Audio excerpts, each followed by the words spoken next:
इस बार संयुक्त राष्ट्र में हुआ सम्मेलन भारत के लिए बहुत खास रहा, क्योंकि इस बार सम्मेलन में हर तरफ सिर्फ भारत के ही चर्चे थे।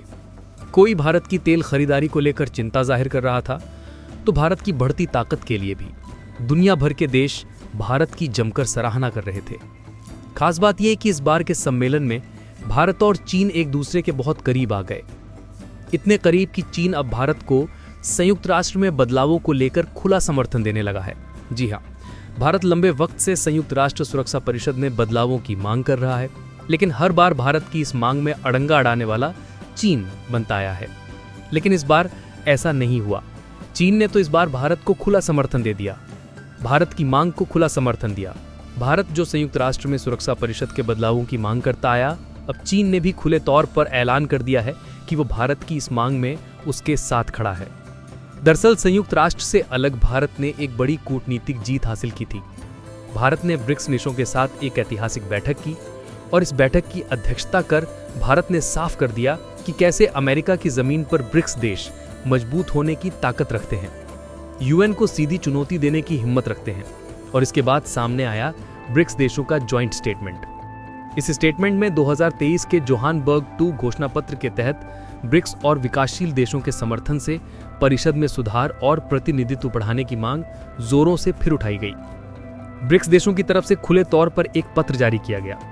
इस स्टेटमेंट में कुछ 20 से ज्यादा पॉइंट शामिल किए गए और इस पॉइंट में 14 नंबर वाला पॉइंट सबसे ज्यादा खास था, जो भारत के लिए एक बड़ी कूटनीतिक जीत मानी जा रही है। दरअसल इस 14 नंबर के पॉइंट में खुलकर ब्रिक्स देशों ने इस बात का समर्थन किया कि भारत और ब्राजील की सदस्यता की जवाबदेही संयुक्त राष्ट्र में होनी चाहिए।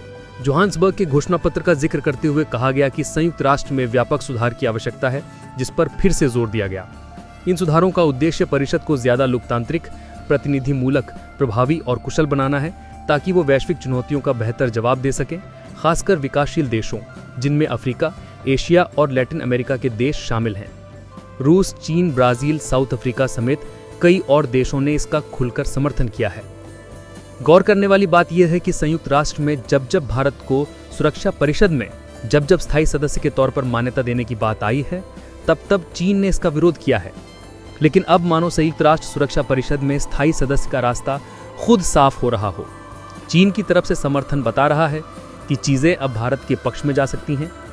इन बदलावों के तहत भारत की सुरक्षा परिषद में स्थायी सदस्यता और वीटो पावर प्राप्त करने की संभावना अब और मजबूत हो गई है।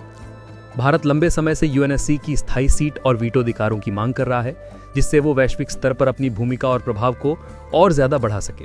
और अब ब्रिक्स देशों की तरफ से भी समर्थन बता रहा है कि ये रास्ता अब और आसान हो चुका है।